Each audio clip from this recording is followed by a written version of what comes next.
नमस्कार दर्शक, मराठी महाराष्ट्रामध्ये आपल्या सगळ्यांचं स्वागत आहे. मी संग्राम. काल नागपूरमध्ये दंगल झाली. अनेक पोलीस कर्मचारी जखमी आहेत. अनेक निरपराध लोकांच्या गाड्यांची जाळपोळ तोडफोड करण्यात आलेली आहे. रस्त्यावर अत्यंत दहशतीचं वातावरण होतं.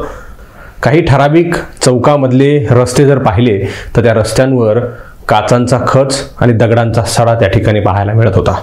अचानक दोन गट आमने सामने आले. घोषणाबाजी, दुसरीकडून घोषणाबाजी आणि पथराव म्हणजे दगडांचा वर्षाव करण्यात आला. त्यानंतर अनेक लोक, आंदोलनकर्ते सुद्धा आणि एकमेकांवर दगड मारणारे सुद्धा जखमी झाले. या जखमींमध्ये पोलिसांचा मोठा समावेश आहे.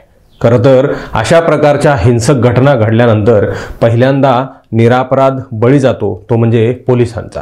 आता पोलिसांचं जगणं किंवा मग त्यांची नोकरीच अशी आहे की त्यांना नेहमी नेत्यांच्या रोषाला सामोरं जावं लागतं, जनतेच्या रोषाला सामोरं जावं लागतं. त्याचबरोबर अशा प्रकारच्या दंगली घडल्या तर विचारायला नको, अनेक पोलीस हे शहीद झाल्याचं सुद्धा आपल्याला पाहायला मिळालं. कालची नागपूरची परिस्थिती अत्यंत गंभीर आणि धक्कादायक आहे. सकाळी एक विश्व हिंदू परिषदेचा मोर्चा औरंगजेबची कबर पाडा अशा प्रकारची मागणी करण्यासाठी निघाला. तो मोर्चा दुपारीच हिंसक वळण घेत होता. मात्र दोन गटामध्ये समजूतदारपणा घेऊन किंवा मग पोलिसांनी मध्यस्थी करून हे प्रकरण मिटवलं असल्याची माहिती मिळाली आणि त्यानंतर अचानक दोन गट पुन्हा एकदा आमने सामने येतात आणि लगेचच दगडफेक होते. या सगळ्या गोष्टी कुठेतरी प्रश्नचिन्ह उपस्थित करणाऱ्या आहेत. तर नागपूरमधील मुस्लिम समाजाचा रोष का बाहेर येतोय किंवा मग त्या संताप का व्यक्त करतायत त्याची प्रमुख कारणं सांगितली जात आहेत.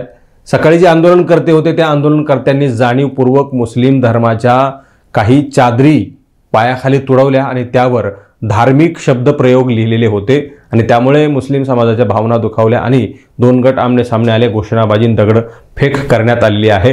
हा सगळा प्रकार एकीकडे सांगितला जातोय तर दुसरीकडं पोलिसांकडून या सगळ्या गोष्टी आटोक्यात आणण्यासाठी प्रयत्न केले गेले नाहीत अशा प्रकारचा आरोप भारतीय जनता पार्टीचे नेते लावतात. तिथले भारतीय जनता पार्टीचे आमदार आहेत आणि त्यांनी चक्क पोलिसांवर नाराजी व्यक्त केली आहे. पोलिसांवर आरोप केलेले आहेत. पोलीस घटनास्थळी फार उशिरा पोहोचलेत.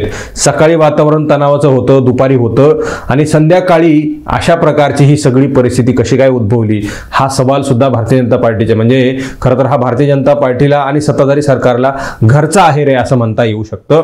भारतीय जनता पार्टीचे आमदार स्वतः असं म्हणतात. याचा अर्थ असा समजायचा का की हे पॉलिटिकली फेल्युअर आहे, हे सुनियोजित आहे, हे कुणीतरी घडवून आणलंय, हे कुणीतरी प्रशासनाच्या माध्यमातून घडवून आणलंय, असे एक ना अनेक सवाल उपस्थित होत आहेत. आणि काल दीपक केदार यांनी सुद्धा म्हटलं दंगल घडल्यानंतर की ही सगळी प्लॅनिंग आखून करण्यात आलेली आहे. जर दुपारीच अशा प्रकारचं हिंसक वळण तिथल्या मोर्चाला लागलं होतं तर पोलीस प्रशासनाने आणि गृह विभागानं याला पूर्वकल्पना घेऊन हे प्रकरण पुन्हा वाढू नये यासाठी दक्षता का घेतली नाही किंवा मग अचानक दोन गट आमने सामने येतात ते कुठून आले, कसे आले, या सगळ्या गोष्टी पोलिसांना का माहिती झालेल्या नाहीत. मुळात दीपक केदार यांनी रात्री प्रश्न उपस्थित केला. तोच प्रश्न आमदार भारतीय जनता पार्टीच्या नेत्याने सुद्धा उपस्थित केलाय. पोलीस उशिरा पोहोचलेत आणि दीपक केदारांचं म्हणणं होतं की दुपारी हिंसक वळण होतं ते थांबल्यानंतर शंका वाटून किंवा मग पूर्वकल्पना लक्षात घेत या सगळ्या गोष्टी आटोक्यात आणण्यासाठी जागोजागी पोलीस प्रशासनाच्या टीम्स, प्लाटून्स त्या ठिकाणी जे आहे ते तैनात करण्यात येणं गरजेचं होतं. ते करण्यात आलेले नाहीत आणि त्यामुळे या सगळ्या गोष्टी घडलेल्या आहेत. दंगल झालेली आहे आणि निष्पाप लोकांचे नुकसान झालेलं आहे. निरपराध लोकांच्या गाड्या तोडण्यात आलेल्या आहेत. शासकीय तसेच खाजगी मालमत्तेचं मोठ्या प्रमाणावर नुकसान झालेलं आहे आणि कुठेतरी ह्या सगळ्या गोष्टी ठरवून करण्यात आल्यात का असाही सवाल उपस्थित होतो. भारतीय जनता पार्टीच्या आमदारांना असंही म्हटलं एबीपी माझाला मुलाखत देत असताना की तिसऱ्या मजल्यावरची काच तिथल्या आंदोलनकर्त्यांनी फोडली. वरती जाऊन काच फोडायचं किंवा मग खालून वरती काच फोडायचं काय कारण आहे. हातामध्ये त्यांच्या कॅमेरे होते, सीसीटीव्ही फुटेज, ते अगोदर जाळण्यात आले, ते अगोदर फोडण्यात आले आणि नंतर तोडफोड करण्यात आली. खरं तर जमावानं प्री प्लॅनिंग ह्या सगळ्या गोष्टी केल्या होत्या का असा प्रश्न पडतो या सगळ्या गोष्टींच्या मुद्द्यांमुळे. खरं तर या सगळ्या गोष्टी प्री प्लॅनिंग करण्यात आलेल्या आहेत का असा संशय व्यक्त होतो. प्रश्न सुद्धा उपस्थित होतात. दीपक केदार आणि भारतीय जनता पार्टीचे आमदार आहेत ते सुद्धा अशाच प्रकारचा आरोप करतायत.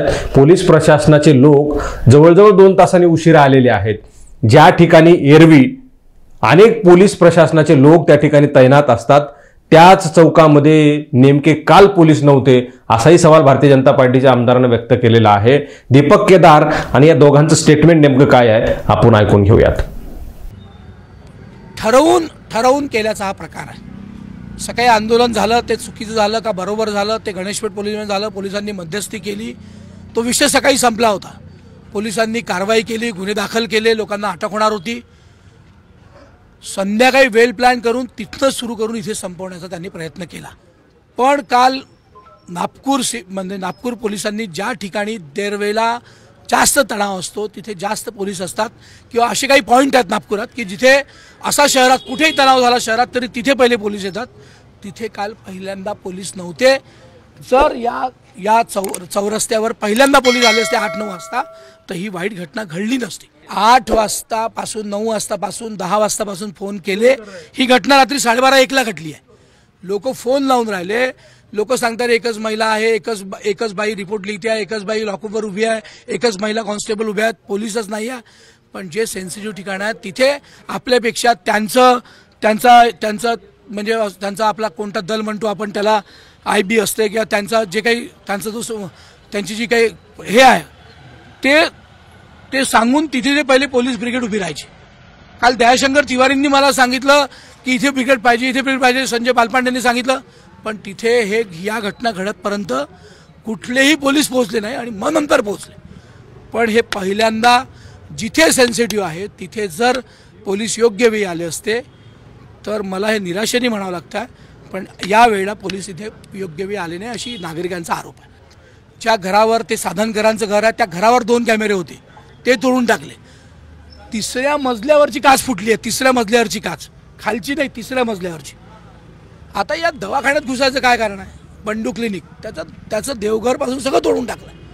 त्यामुळे हे जाणून बुजून केल्यासारखं दिसत आहे। 2 समाज इथे वर्षोनवर्ष राहतात आहे आणि अनेक वर्षाचा विषय आहे आणि जो PI या भागात आहे तो तितका सेन्सिटिव्ह, तितका कर्तव्यशील आणि तितका दोन्ही समाजांमध्ये एकत्रितपणे असल्याची भूमिका असली पाहिजे। ती काल संजय सिंग नावाच्या PIची नव्हती अशी प्रथम दर्शनी इथल्या नागरिकांची भूमिका आहे। ती आज आपण दिवसभरात तपासू आणि ते असेल तर संजय सिंगांना तात्काळ निलंबित करा असं मी मागणी करणार।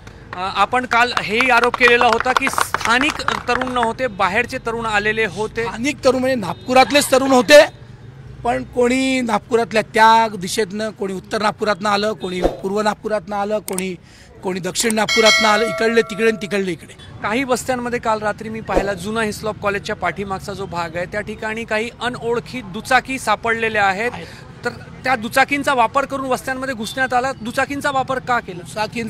दुचाकींचा वापर केला।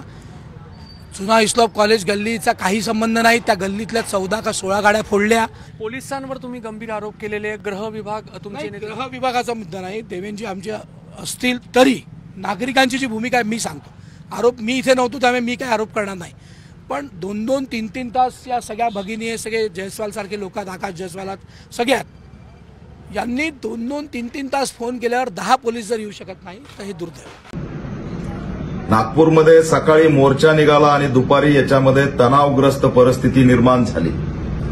2 गट आमने सामने आले, पोलिसांनी मध्यस्थी केली, त्यानंतर संध्याकाळी हा मोर्चा परत कसा काय निघाला, गुप्तचर यंत्रणा स्थानिकची काय करत होती। जर दुपारीच चित्र स्पष्ट झालं होतं की दंगल घडणार आहे, मग संध्याकाळी या लोकांना एकत्र येण्याची परवानगी कुणी दिली? त्यामुळे हे सुनियोजित होतं। नागपूरच्या दंगलीचा मास्टरमाइंड अख्खा कोण आहे हे आता महाराष्ट्रासमोर चित्र स्पष्ट झालेलं आहे। त्याच्यामुळे महाराष्ट्रामध्ये राज्यव्यापी दंगल सदृश्य परिस्थिती निर्माण झालेली आहे। या दंगलीला काही दिवसापासून धार्मिक उन्माद, मतासाठी ध्रुवीकरण अशा पद्धतीचे विषारी विचार पेरण्याचं काम काही जणांनी केलं, त्यामुळे दंगल या ठिकाणी घडलेली दिसते। या दंगलीला सर्वस्वी ट्रिपल इंजन राज्य सरकार जबाबदार आहे, कुणालाही जबाबदारी झटकून चालणार नाही। मुळात लोकशाहीमध्ये, संविधानामध्ये पाडापाडीच्या आंदोलनाला परवानगी कशी काय देता येते हा प्रश्न मी विचारतोय। आणि आम्ही काही दिवसापूर्वी भाकीत केलं होतं की महाराष्ट्राचा हे मणिपूर करायला निघालेत, त्याच दिशेने या ठिकाणी वाटचाल सुरू झालेली आहे। म्हणून या घटनेचा ऑल इंडिया पॅंथर सेना निषेध करत असून राज्यपालांनी तात्काळ दखल घेतली पाहिजे अशी सुद्धा मागणी करत आहे. तर तुम्ही ऐकलं असेल भारतीय जनता पार्टीचे आमदार प्रवीण दटके आणि ऑल इंडिया पॅन्थर सेनेचे राष्ट्रीय अध्यक्ष दीपक केदार या दोघांनी प्रश्नचिन्ह उपस्थित केलेत आणि त्यांचे मुद्दे रास्त आहेत असं मला वाटतं. कारण आंदोलनकर्ते हे प्री प्लॅन आले होते. प्रवीण दटके यांच्या हातामध्ये सीसीटीव्ही फुटेज होते, फुटलेले आणि जळालेले. म्हणजे आंदोलनकर्ते हे प्री प्लॅन आलेले होते, कुठल्याही प्रकारच्या घोषणाबाजी किंवा मग आंदोलन करण्यासाठी आलेले नव्हते. हे ठरवून आलेले होते. कोण असतील ते लोक ठरवून आलेले होते. त्यांनी अगोदर सीसीटीव्ही फुटेज जे काही कॅच करणारे कॅमेरे आहेत ते कॅमेरे फोडले, जाळले आणि टॉपच्या 3ऱ्या मजल्यावरच्या काचा फोडण्यात आलेल्या आहेत. आता कालची नागपूरची दंगल जी आहे ती आम्हाला बीड पॅटर्नकडे घेऊन जाते. बीडमध्ये सुद्धा अशाच प्रकारची दंगल झाली होती आणि या दंगलीमध्ये प्लॅनिंगनुसार करण्यात आलं होतं. टार्गेट देण्यात आलेले होते. काही घरांना, बंगल्यांना नंबर देण्यात आले होते. पहिल्यांदा हे आंदोलक दंगलखोर पहिल्यांदा सीसीटीव्ही फुटेज फोडायचे, दुसऱ्यांदा तिथले लाईट्स फोडायचे आणि त्याच्यानंतर काचा फोडायचे, गाड्या फोडायचे. तसंच नागपूरमध्ये झालंय. पहिल्यांदा ते सीसीटीव्ही फुटेज त्यांनी फोडल्या, जाळले, त्यानंतर काचा फोडल्या, गाड्या फोडल्या आणि घरावर हल्ले केले, दगड फेकले. म्हणजे तिकडे प्रवीण दटके यांच्या म्हणण्यानुसार 3ऱ्या बंगल्यावरची काच फोडणारा कोण तो नेमबाज होता, कशा प्रकारचा शूटर होता हे सुद्धा आम्ही जाणून घेणं गरजेचं आहे. आणि पोलीस प्रशासनाने या सगळ्या लोकांची तपास करावी. सीसीटीव्ही फुटेज कॅच करावं. जिथे जिथे ते दिसतील तिथले सीसीटीव्ही फुटेज कॅच करून सोबत घेऊन त्याची कसून चौकशी करावी. नागपूर शहर आणि महाराष्ट्र शांततेत राहू द्यायचं असेल तर कठोर कारवाई करणं गरजेचं आहे. प्रवीण दटके आणि दीपक केदार या दोघांनी प्रश्नचिन्ह उपस्थित केलेले आहेत की पोलीस प्रशासनाचे लोक उशिरा का आले. प्रवीण दटकेंचा सगळ्यात महत्त्वाचा सवाल त्या ठिकाणी आहे की ज्या ठिकाणी नेहमी पोलिसांचे 2 प्लाटून त्या ठिकाणी असतात, मात्र काल दंगलीच्या अगोदर ते त्या ठिकाणी का नव्हते आणि फार उशिरा त्या ठिकाणी का पोहोचले असा संशय त्यांनी व्यक्त केलेला आहे. आणि त्यांचं म्हणणं आहे की तिथले नागरिक होते, फार उशिरा पोलीस आले, त्यांना सुद्धा हे प्रकरण फार आटोक्यात आलं नाही, तेव्हा आंदोलनकर्त्यांनी हाताबाहेर जाण्याचा प्रकार जे आहे ते केला होता. अशी सगळी सध्याची परिस्थिती आहे. मुळामध्ये बीडमध्ये आणि बीडचं कनेक्शन का या ठिकाणी सांगितलं गेलंय म्हणजे बीडच्या लोकांनी ही दंगल केली मला असं अजिबात म्हणायचं नाहीये. बीडचा पॅटर्न त्या ठिकाणी राबवण्यात आलेला आहे. अगोदर सीसीटीव्ही फोडणे, नंतर गाड्यांची तोडफोड, नंतर काचा, लाईटा फोडणे, या सगळ्या गोष्टी ज्या आहेत त्या बीड सारख्या केलेल्या आहेत. म्हणजे सुरुवातीपासून बीडला सुद्धा बीडची दंगल जी घडली त्या दंगलीमध्ये सुद्धा अनेक तिथल्या प्रथमदर्शींनी असं म्हटलं होतं की तोंडाला बांधलेले काही लोक होते आणि ते बीडचे काही नव्हते, गाड्या बाहेरच्या होत्या. कुणी ॲम्ब्युलन्समधून आलं, कुणी 2 व्हीलरमधून आलं, विना नंबरच्या गाड्यांमधून आलं, अमुक गाड्यांमधून आलं, असे अनेक सवाल या ठिकाणी उपस्थित केले होते आणि लोकांची कुजबूज बीडच्या आम्हाला पाहायला मिळाली होती. तशीच परिस्थिती बीडमध्ये आहे. मग नागपूरला सुद्धा बाहेरून काही लोक आले होते का, काही ठरवून आले होते का. देवेंद्र फडणवीसांनी तर आज म्हटलं की कुणी गाड्यामधून दगड घेऊन आलं होतं. आता देवेंद्र फडणवीस गृहमंत्री आहेत आणि मुख्यमंत्री सुद्धा आहेत. त्यांनी या सगळ्या गोष्टींचा शोध लावावा आणि याचा म्होरक्या नेमका कोण आहे, 1 आहेत की 2 आहेत की अनेक आहेत, हे सगळं ठरवून त्यांनी बाहेर काढावं.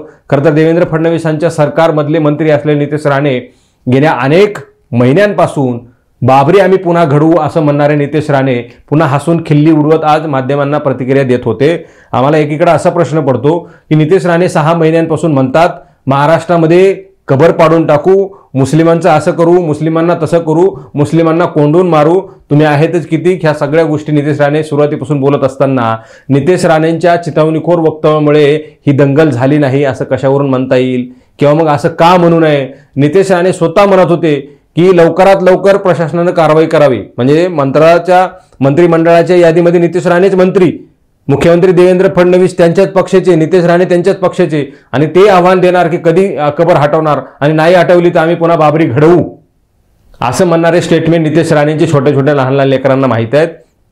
आणि मुस्लिमांची जी काही चादर होती ती काही धार्मिक शब्द लिहिलेली चादर होती ती पायाखाली तोडल्यामुळं नागपूरच्या मुस्लिम समाजाच्या तरुणांचा रोष आम्हाला पाहायला मिळालेला आहे. आणि आंदोलनकर्त्यांनी ही धार्मिक शब्द लिहिलेली चादर त्या ठिकाणी नेऊन त्या उद्देशाने ही तुडवली होती किंवा मग त्याची विटंबना केली होती की अशा प्रकारचे व्हिडिओ बाहेर काढायचे, तुडवायचे आणि रोष निर्माण करायचा आणि आंदोलन किंवा मग दंगल घडवायची, अशा प्रकारच्या हेतूने या सगळ्या गोष्टी केल्या होत्या असं यामधून दिसतं. मात्र पोलीस तपासामध्ये नेमकं काय बाहेर येतं हे आता आम्हाला पाहावं लागणार आहे. खरं तर या सगळ्या गोष्टी आम्ही दंगलीखोर लोकांपासून सावध होऊन समजून घेतल्या पाहिजेत.